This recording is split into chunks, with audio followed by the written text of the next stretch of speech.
여행은 어쩌면 바쁘게 흘러가는 일상 속에서 느림의 미학을 걷는 게 아닐까요? 세상에서 시간이 가장 느리게 흐르는 곳, 그리고 마음이 먼저 멈추는 도시, 여긴 라오스의 옛수도 루앙프라방입니다.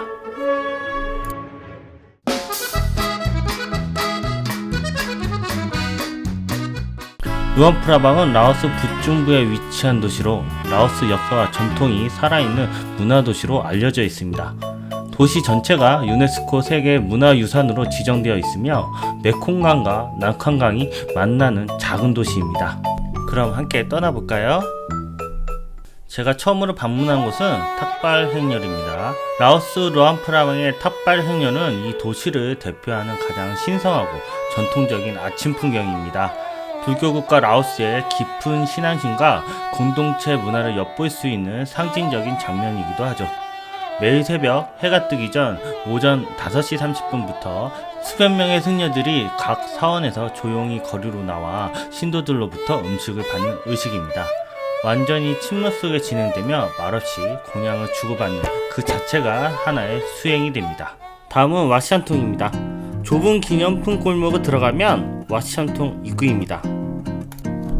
루앙프라방에서 가장 오래된 사원 중 하나로 왓은 사찰을 뜻하고 시안통은 루앙프라방의 옛 명칭입니다. 란산 왕국 시절부터 왕실의 사원으로 이용되었으며 유네스코 세계문화유산의 핵심 구성 요소 중 하나입니다.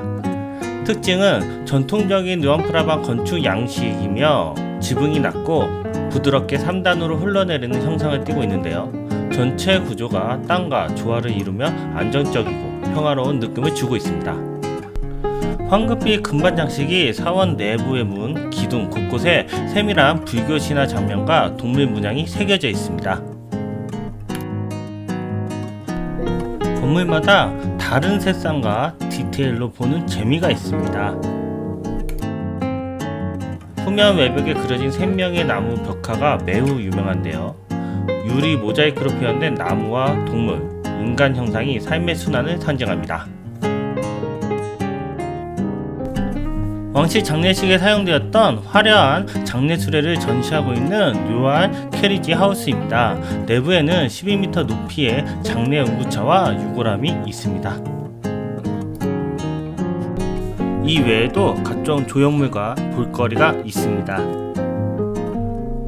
다음 이동할 장소는 아침 시장입니다. 루앙프라방의 하루는 소리 없이 그러나 분주하게 시작됩니다. 관광객들은 아직 이불 속일지 몰라도 이 골목은 이미 살아서 움직이고 있어요. 좀 더 안쪽으로 들어가면 라오스 특유의 식재료들이 모습을 드러냅니다. 시장 한켠에는 아침 식사 코너가 따로 마련되어 있어요. 까오삐아 국수, 코코넛빵, 각종 먹거리가 있어 현지인들은 출근 전 이곳에서 밥 한 그릇 뚝딱 비우고 떠나갑니다. 다음은 루앙프라방 국립박물관입니다. 루앙프라방 국립박물관은 1904년 시사왕이 거주하던 왕궁이었습니다. 1975년 라오스가 공산정권이 된 이후 왕궁은 국립박물관으로 전환되어 현재는 라오스 왕실의 유물, 예술품, 종교적 유산을 전시하는 문화역사 박물관으로 운영 중입니다. 누알 발레 시어터가 있어서 자이언트 댄스나 원숭이 댄스 등을 관람할 수 있으며 라오스에서 제일 신선시 여기는 호파방 사원이 같이 있고 산책로처럼 벤치가 주변에 있어서 관람하기 편했습니다. 다만 관람 시 제약하는 부분이 반바지나 노출되는 옷은 안되며 가방도 소지가 안되기 때문에 개인용품은 락커를 이용하시기 바랍니다. 또한 카메라 촬영이 금지되기 때문에 참고 바랍니다. 다음은 푸시산입니다. 왕궁 박물관 맞은편에 위치한 푸시산은 328개의 계단을 15분쯤 올라가면 정상에 도착할 수 있는데요. 정상에는 작은 불교 사원이 와탐존씨가 있으며 황금색 불탑이 세워져 있습니다. 루앙프라방은 한눈에 볼 수 있는 뷰를 관람할 수 있는데요. 일출, 일몰 시간대에는 많은 사람들이 몰리므로 30분 전에 미리 도착하기를 추천드립니다. 다음은 빠고동굴과 반상하이 마을입니다. 오케이. Nobody. Yeah, Pago cave. Yeah. How much is that? 200,000 kip. 200,000 kip? for one per person. Okay, okay. So ticket is number 19? 19 Yeah. and you wait. Okay.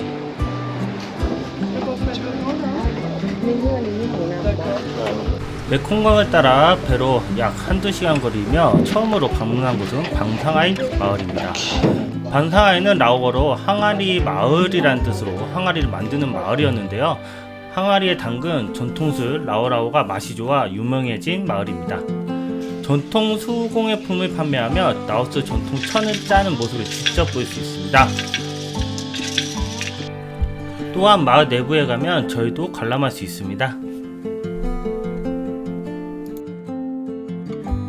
다시 배에 탑승하여 빠구동굴로 이동합니다. 빠구동굴은 16세기 세타트라 왕에 의해 발견된 것으로 추정되는데 아무도 모르게 불상을 동굴에 가져다 놓으면 소원이 이루어진다는 전설이 있으며 주변국에 약탈이 많았던 라오스는 전쟁이 나면 자신보다 소중히 여기는 불상을 안전하게 모시기 위해 빠구동굴에 가져다 놓았다고 합니다. 빠구동굴은 상부동굴과 하부동굴 두 구역으로 나누며 두 곳 모두 수천 개의 다양한 크기와 모양의 불상이 빽빽하게 모셔져 있습니다. 동굴 내부는 어둡고 조용하며 불상을 바라보는 명상하는 장소로도 사용됩니다. 다음은 꽝시퍼포입니다.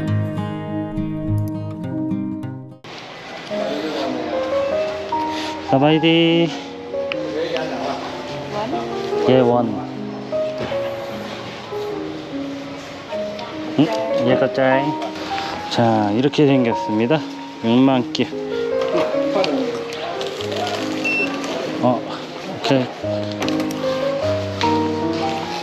갑자기 자르는구나. 신기하네. 전기 셔틀을 타고 5분 정도 올라가면 입구가 나옵니다. 일단 지금 여기 올라왔는데 여기가 산책로가 있고 바로 올라가는 길이 있네요. 우측 산책로를 이용하기로 하고 처음 맞이한 곳은 곰보호센터였습니다. 불법 밀렵에서 구조된 말레이 곰과 아기 곰들이 편안히 쉬고 있는 모습도 볼 수 있습니다. 숲길을 따라 걸어가면 에메랄드빛 물줄기가 계단처럼 펼쳐진 곳 꽝시폭포가 보입니다. 폭포 아래쪽 천연풀장에서는 실제로 수영도 할 수 있어요. 물이 꽤 차갑지만 한여름 더위엔 이보다 더 좋은 힐링은 없습니다. 꽝시폭포는 높이 약 50m의 주폭포를 중심으로 작은 폭포와 천연 수영장들로 층층이 이어집니다. 물이 흐르며 자연이 깎아낸 바위와 맑은 에메랄드빛 물은 말 그대로 현실 같지 않은 풍경이에요. 다음은 코끼리 캠프입니다. 꽝시폭포를 관람하고 시내로 돌아가는 길에 코끼리 캠프가 있습니다. 입장료는 따로 없으며 먹이를 주는 체험과 라이딩이 있습니다. 사바이디. Yeah. Yeah. Okay.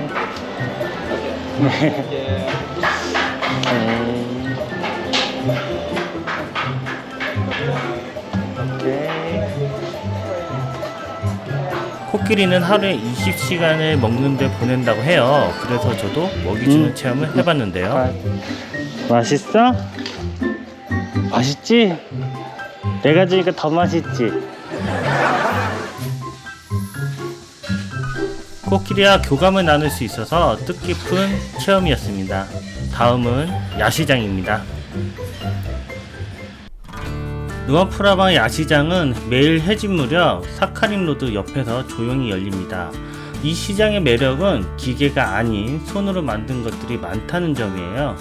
라오스 전통 지조 천, 수공예 팔찌, 핸드메이드 비누, 커피 원두까지 손맛이 살아있는 골목입니다. 시장 끝자락에는 배고픈 여행자를 위한 푸드코트 골목이 있습니다. 밤이 되면 이렇게 바뀝니다. 각종 꼬치류와 과일 주스, 햄버거와 피자, 그리고 한국 음식도 판매하고 있습니다. 이것으로 제가 준비한 영상은 여기까지입니다. 긴 영상 시청해주셔서 감사합니다.